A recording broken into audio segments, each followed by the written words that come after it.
नमस्कार दोस्तों, सभी को प्रणाम। आज हम ईपीएफओ ईपीएस पे मैंने पिछला वीडियो डाला था जो एक्चुअली उस पर 3 स्ट्राइक आई थी, उसकी वजह से उसको डिलीट करना पड़ा था और अब उसको मैं दोबारा डाउनलोड करूंगा। अगर किसी व्यक्ति ने ईपीएफओ ईपीएस 1995 के तहत उसमें जानकारी दी हुई है, अगर किसी व्यक्ति ने उस वीडियो को देख लिया है तो इस वीडियो को दोबारा मत देखना। और दूसरी चीज़ है, उस वीडियो पे मेरे पास में जो भी कमेंट आए थे मैंने उन कमेंटों को अच्छी तरीके से पढ़ा था।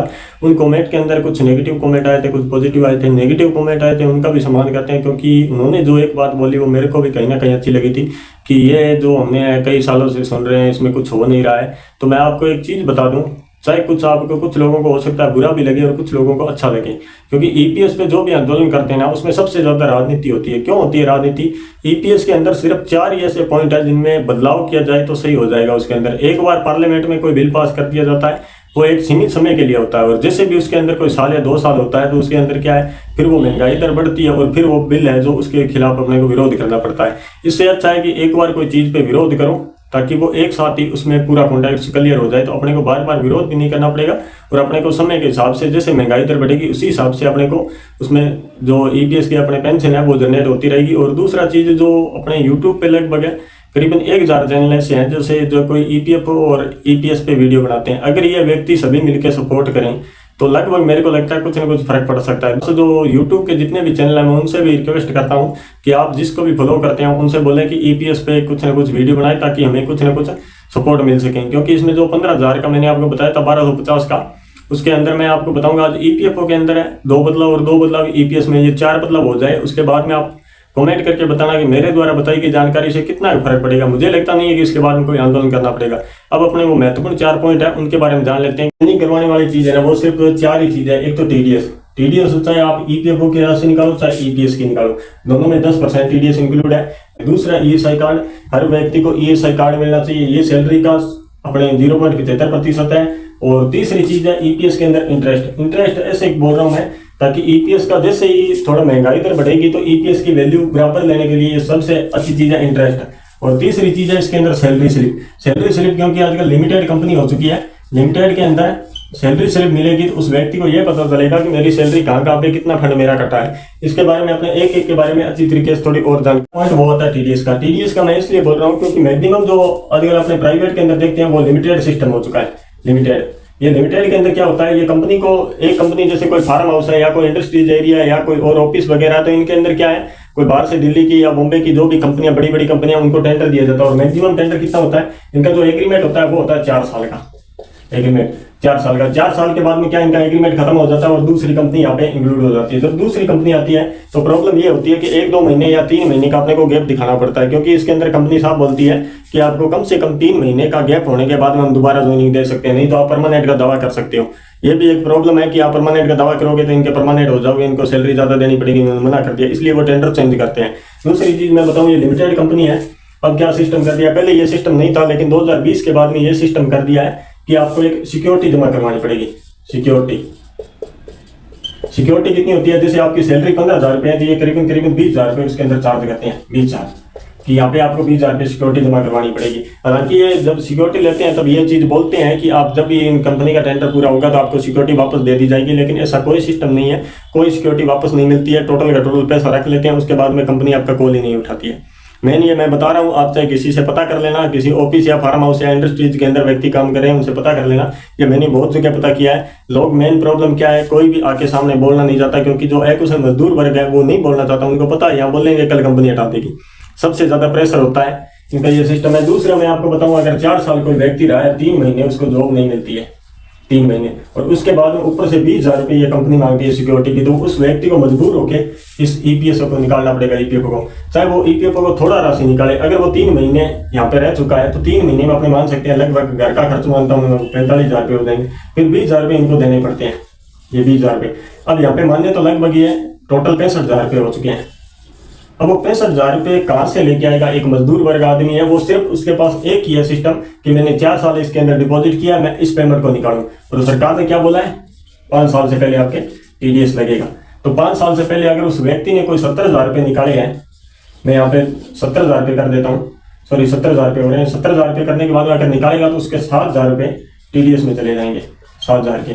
और उसको जो ब्याज मिलेगा, ब्याज अपने को पता है 8 पॉइंट, ये 8,250 रुपये मिलता है। जो किस पे मिलता है, 1 लाख पेमेंट पे मिलता है, 1 लाख पे, क्योंकि 8.25 है तो ये 8,250 रुपये में 1 लाख पे। अब इनका क्या सिस्टम होता है, जब कंपनी जाने के बाद में एक चीज़ मैं और बता दूं, जो ईपीएफओ का इंटरेस्ट है ना, वो सबसे, अब देखें तो सबसे बैड न्यूज़ के अंदर आ रहा है, क्योंकि अभी जो महीना चल रहा है वो सितंबर का चल रहा है। हालांकि 1 अप्रैल को इंटरेस्ट इनका जनरेट होना था, जो क्रेडिट होना था इनके पासबुक के अंदर, अभी तक उसका क्रेडिट नहीं हुआ। अगर कोई व्यक्ति आज विड्रॉल ले लेता है पूरे पैसे का, लेकिन वो ये बोल रहे हैं ईपीएफओ कि हम आपके पासबुक के अंदर जनरेट कर देंगे, लेकिन जिस व्यक्ति ने क्लोज करवा दिया अपना कि मेरे को पूरा पैसा चाहिए, उसका इंटरेस्ट डूब जाएगा। ये मैं पहले ही बोलता हूँ। हालांकि ये गाइडलाइन है ईपीएफओ की, हम आपको आपका इंटरेस्ट देंगे, लेकिन किसी व्यक्ति ने अभी कोई मेरे पास व्यक्ति था, उसने पूरा उठाया था, लगभग उसने 8 या 9 महीने कार्य किया था, 8 या 9 महीने का, चाहे उसका इंटरेस्ट 1,000 रुपये बना हो, लेकिन वो उसको किसी प्रकार से इंटरेस्ट नहीं दिया और उसका यूएनए क्लोज कर दिया गया। अब यूएनए शो कर रहा है, लेकिन अभी तक उसके अंदर 0 ही शो कर रहा है। हो सकता है अगर कोई उसमें इंटरेस्ट जनरेट होगा तो मैं आपको उसके माध्यम से बताऊंगा, लेकिन मुझे लगता नहीं है कि उसके अंदर इंटरेस्ट जनरेट होगा, क्योंकि वो यूएनए क्लोज दिखा रहा है। जब भी उसको जाके अपने उमंग ऐप पे खोलते हैं तो ऑलरेडी यूएनए क्लोज दिखा रहा है, तो मुझे लगता नहीं है कि ये इंटरेस्ट भी उसका डूब जाएगा। अब 1 लाख पे मैंने आपको बताया था 10,000 रुपये, और अगर कोई व्यक्ति 70,000 रुपये, तो ये मैंने बताया था कि उसको मजबूर होकर निकालना पड़ेगा, मजबूर होकर निकालेगा तो ये 7,000 रुपये इंटरेस्ट में चले जाएंगे। ये सबसे बड़ी बैड न्यूज है एक मिनिमम अकुशल मजदूर के लिए। दूसरा अपनी बात करेंगे जो ईएसआई पे करते हैं। दूसरा पॉइंट आता है, ये आता है ईएसआई का। ईएसआई के अंदर क्या है, ईएसआई के अंदर प्राइवेट जो लिमिटेड कंपनी है ना तो वो ईएसआई नंबर देती है और ना ईएसआई कार्ड देती है, ना कार्ड या नंबर दोनों नहीं देती है। बहुत से आपको ऐसे व्यक्ति मिलेंगे, आप कहेंगे कि हमारे पास है, लेकिन मैं आपको ये नहीं कहता। आपके पास जो इंडस्ट्रीज एरिया के अंदर कार्य कर रहे हैं ना, उन व्यक्तियों को जाके पूछ लेना कि ईएसआई होती क्या है। उनको यही पता नहीं है कि ईएसआई क्या है, ना ही उनको ईएसआई नंबर मिलता है और ना ही कोई ईएसआई कार्ड मिलता है। जबकि ईएसआई मैं आपको बताऊं 0.75 करती है। ये किसकी करती है, ये वेज रेट की 0.75 करती है। और जो वेज रेट है ना अकुशल मजदूर का, चाहे उसको सैलरी 10,000 रुपये मिल रही है, यहाँ पे 10,000 या 12,000 रुपये इंडस्ट्रीज के अंदर मिल रही है, लेकिन 17,400 पे ये उसकी ईएसआई कटेगी। क्यों कटेगी, क्योंकि गवर्नमेंट ने जो जारी किया है वो बोल रहे हैं कि 17,400 रुपये मिनिमम मजदूरी है। अगर कोई व्यक्ति 8 घंटे और 26 दिन कार्य करता है, उस व्यक्ति को 17,400 रुपये देना जरूरी है। ये लिमिटेड कंपनी 17,400 का अगर मैं 0.75 निकालूं तो लगभग 140 रुपये के समथिंग होगा। और ईपीएफओ के अंदर फिलहाल में जो अकाउंट है वो 42 करोड़ अकाउंट है, टोटल 42 करोड़ अकाउंट है उसके पास में। अगर एक व्यक्ति 17,400 का, इसमें कुशल मजदूर भी है, कुशल मजदूर ऐसे है जिनका 21,700 रुपये वेज रेट है। मैं एवरेज मानूं यहाँ पे तो पर व्यक्ति 160 रुपये के समथिंग यहाँ पे डिपॉजिट करवाता है। और 42 करोड़ के अंदर आप 160 को मल्टीप्लाई कर लेना। और दूसरा इन्होंने क्या किया गवर्नमेंट ने कि ईएसआई हॉस्पिटल और जो सरकारी हॉस्पिटल इनको अलग कर दिया। ईएसआई के हॉस्पिटल अगर मैं राजस्थान के अंदर मानूं तो 2 या 3 हॉस्पिटल होंगे। तीसरा अपना पॉइंट आता है वो आता है सैलरी स्लिप का, सैलरी स्लिप का। सैलरी स्लिप से क्या अपने को प्रॉफिट है, सैलरी स्लिप से ये प्रॉफिट है कि मैंने आपको बताया था अकुशल मजदूर की 17,400 रुपये वेज रेट है और कुशल मजदूर की 21,700 रुपये ये गवर्नमेंट ने दोनों का रखा है कि इतने कम से कम आपको मिनिमम मजदूरी देनी पड़ेगी। अब एक व्यक्ति को 10,000 या 12,000 रुपये यहाँ पे जो सैलरी मिल रही है ना, उस व्यक्ति को ये पता चल जाए ना कि ये अगर सैलरी स्लिप देगा तो वो व्यक्ति कहीं पे भी उसकी शिकायत करे तो उसके लिए प्रॉफिट होगा। क्योंकि अपने लेबर कोर्ट में शिकायत करते हैं तो वहाँ सबूत मांगते हैं कि आपके पास क्या सबूत है कि आपको सैलरी स्लिप इतनी सैलरी के ऊपर आपका टेंडर हुआ है, तो उस चीज के लिए सैलरी स्लिप देना जरूरी है। सैलरी स्लिप से अगर 17,400 में से मैं मानूं किसी व्यक्ति को 10-12,000 रुपये, तो बाकी के पैसे उनको शो करना पड़ेगा कि आपका ईएसआई के अंदर कटा है और ये आपको ईपीएफओ में कटा है, ईपीएफओ के अंदर कटा है, या कोई आपका अन्य किसी रीजन के अंदर पैसे कटे हैं तो वो सैलरी स्लिप के अंदर पूरा शो होगा। सैलरी स्लिप से उसको ये प्रॉफिट है कि 17,400 का जितना भी डिवाइड भाग है उसको कटा है। एक तो उसको ये जानने को प्रॉफिट होगा कि मेरे पैसे कहाँ कहाँ कट रहे हैं, और दूसरा सैलरी स्लिप के अंदर ईएसआई नंबर भी उसके अंदर इंक्लूड होते हैं, ईपीएफओ नंबर भी होते हैं, क्योंकि ये दोनों उसके लिए प्रॉफिट होता है। क्योंकि वो दोनों चीज आजकल अपने को पता है ऑनलाइन देख सकते हैं, हर व्यक्ति के पास एंड्रॉइड मोबाइल है, तो ईएसआई नंबर भी उसके लिए प्रॉफिट हो जाएगा। और दूसरा ईपीएफओ, मैं ये नहीं कहता हूँ कि आप उनको कोई प्रिंट निकाल के दो। जैसे अपने बैंक का सिस्टम देखते हैं कि जब भी पैसे अपने जमा कराते हैं डिपॉजिट का मैसेज आता है, निकलवाते हैं तो क्रेडिट का मैसेज आता है, ये सेम इसी प्रकार का। और आजकल एक चीज मैं और बताऊं, हर कंपनी लिमिटेड कंपनी ने अपना ऑनलाइन अटेंडेंस ऐप बना रखा जो एंड्रॉइड मोबाइल के अंदर है। अगर उस ऐप के अंदर एक पॉइंट ये भी जोड़ दे कि हर मंथ उसकी सैलरी स्लिप जनरेट होती रहे ऑटोमेटिक, क्योंकि ऐसे मैंने 1-2 कंपनी ऐसी देखी है जिनके अंदर सैलरी स्लिप जनरेट होती है। अगर ऐसा सिस्टम कर देगा तो ऐसे सिस्टम में बेसिक सैलरी आती है, उस व्यक्ति को ये प्रॉफिट होता रहेगा कि मेरे ईएसआई में इतने पैसे गए, ये मेरे ईएसआई नंबर है, ईपीएफओ मेरे इतने पैसे गए हैं, ये मेरे यूएनए नंबर है। यही जानने के लिए प्रॉफिट के अंदर 2005 में भी आंदोलन हुआ था, 2014 में आंदोलन हुआ था। 2014 में जो आंदोलन हुआ था उसमें क्या रखा था कि मिनिमम 1,000 और मैक्सिमम 7,500 रुपये। हालांकि इसमें प्लस डीए किया था, लेकिन डीए वो 2 या 3 महीने आया था, उसके बाद में डीए नहीं आया था। क्योंकि मेरे पास में पिछले वीडियो पे जो कमेंट आए थे उसके तहत मैं बता रहा हूँ, वो बोल रहे हैं कि 2 या 3 महीने डीए आया था, उसके बाद में कोई डीए नहीं आया। और ये 7500 रुपये मैक्सिमम है, वो अभी तक ही पड़े हैं 7500 रुपये। उसके बाद में 2019 में हुआ, इसमें भी कोई प्रॉफिट नहीं हुआ। 2024 के अंदर फिर हुआ, इसके अंदर आप बोल रहे हैं कि 7500 रुपये मिनिमम और प्लस डीए ये कर दिया जाएगा। लेकिन अगर ये हो भी जाता है तो कोई उन व्यक्तियों के लिए प्रॉफिट है जिन व्यक्तियों के लिए पेंशन आ रही है, और जिन व्यक्तियों के लिए पेंशन आनी है कोई 10 या 15 साल के बाद में, उन व्यक्तियों के लिए प्रॉफिट नहीं है, क्योंकि उनको दोबारा आंदोलन करना पड़ेगा। इस सब चीज को मैं इनके बिल्कुल भी पक्ष में नहीं हूँ, क्योंकि 7500 प्लस और डीए करते हैं ना, तो ये पहले वाले व्यक्तियों के लिए जरूरी है करना, ये गवर्नमेंट करे।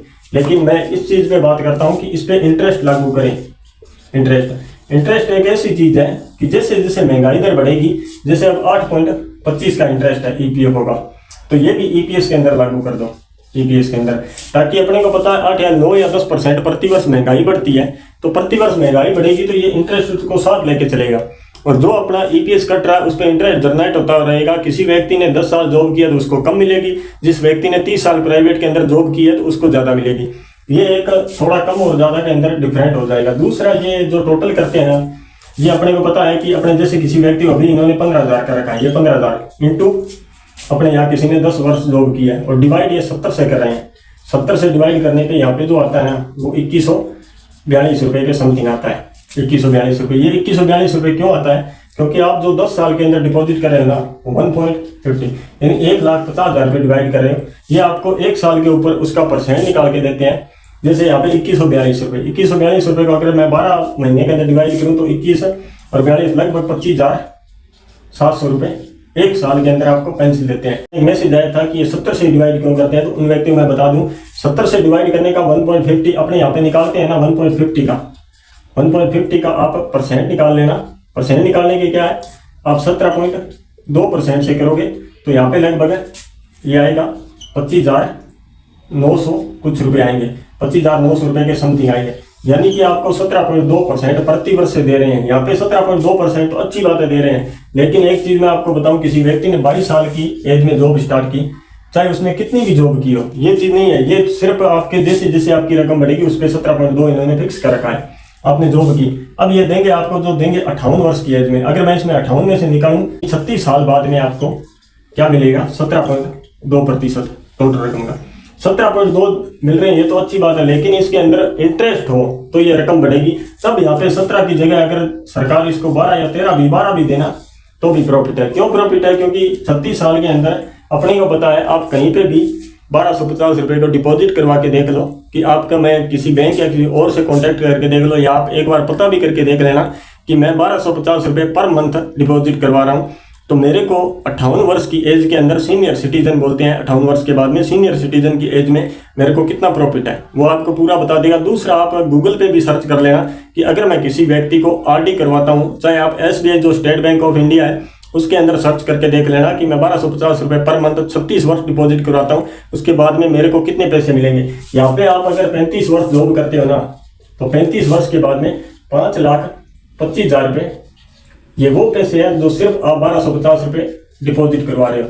अन्यथा इस पे किसी प्रकार का इंटरेस्ट नहीं है। यहाँ पे 5,25 डिपॉजिट करवा रहे हैं, ये रकम तो 5,25 होगी आपके टोटल पैसे, लेकिन इसमें इंटरेस्ट की वजह से ये 5,25 पड़े रहेंगे। अगर यही आप कहीं 1250 रुपये डिपॉजिट करवाते हो तो ये 5 के मैं मान सकता हूँ लगभग यहाँ पे 45 से 50 लाख रुपए हो जाएंगे। ये 45 से 50 लाख रुपए हो जाएंगे। इतना ही कहने का है। और बाकी आंदोलन चाहे करो, कोई दिक्कत नहीं, आंदोलन करो उन व्यक्तियों के लिए जिन व्यक्तियों को अभी फिलहाल में पेंशन आ रही है, और जो आगे का भविष्य है। अगर आपको बार बार राजनीति करनी है, आंदोलन करना है तो करो, चाहे, बाकी इसमें कोई फायदा नहीं है। क्योंकि एक बार आप पार्लियामेंट में कोई बिल पास करवा लेते हो, वो कितना 1-2 साल तक गवर्नमेंट उस पर कार्रवाई करती है, उसके बाद में धीरे धीरे गवर्नमेंट उसको बंद कर देती है। फिर आप जाके वहां धरने पे बैठते हो, तो राजनीति करने से कोई मतलब नहीं है। आप धरने पे बैठते हो, कोई विपक्ष वाला अंदर घुस जाता है, फिर उसके अंदर राजनीति शुरू हो जाती है। भारत के अंदर जनता 2 भाग में डिवाइड है, एक भाग होता है सत्ता पक्ष में, एक भाग होता है विपक्ष के अंदर। अगर आप सत्ता पक्ष की पक्ष लोगे तो विपक्ष वाले आपसे नाराज हो जाएंगे, 50-50 हो जाएगा। विपक्ष को साथ लेके चलते हो तो सत्ता पक्ष वाले आपसे नाराज हो जाएंगे। अपने को ऐसा कोई सिस्टम नहीं करना चाहिए, क्योंकि अपने को मजदूर वर्ग व्यक्ति हैं, अपने को पूरा जो भी है पार्लियामेंट मान के चलते हैं। 90% जनसंख्या अपने साथ होती है कि हाँ ये व्यक्ति आए यहाँ आंदोलन करने के लिए और ये सही अपनी मांग उठा रहे हैं। ये नहीं है अपने एक पक्ष लेंगे या कोई ऐसा वहां पे भाषण देते हैं कि हमारे को ऐसा कर दो ऐसा कर दो, तो सारा कुछ हमारे लिए भी नहीं है, क्योंकि भारत के अंदर और भी ऐसे डिवाइस है जहाँ पे कार्य करने पड़ते हैं। अपने को जो मेन मुद्दा है उसके ऊपर आप बात करो, ताकि गवर्नमेंट अगर इसको लागू करती है और इसको एक कानून के अंदर लागू करवाया जाए, ताकि बार बार विरोध ना करना पड़े। बार बार विरोध करने से हर कोई व्यक्ति की छवि के अंदर अपना ही फेस जो डाउन होता है कि ये तो हर बार ही आ जाते हैं। अब मैं आपको बता रहा हूँ 2005 के अंदर भी हुआ था इसके अंदर, फिर 2014 के अंदर हुआ, 2019 के अंदर हुआ, 2024 के अंदर हुआ। ऐसा कोई सिस्टम ना रखे, इसको एक संविधान के अंदर लागू करवा दिया जाए और इस पे जो मेन प्रॉब्लम मैंने 4 बताए हैं इन पे थोड़ा चेंजिंग करवा दिया जाए, तो मुझे लगता है कि अकुशल मजदूर व्यक्ति के लिए हितों के बिल्कुल समर्थन में होगा और सबसे अच्छा उसको ही प्रॉफिट होगा। आज के लिए इतना ही, जय हिंद।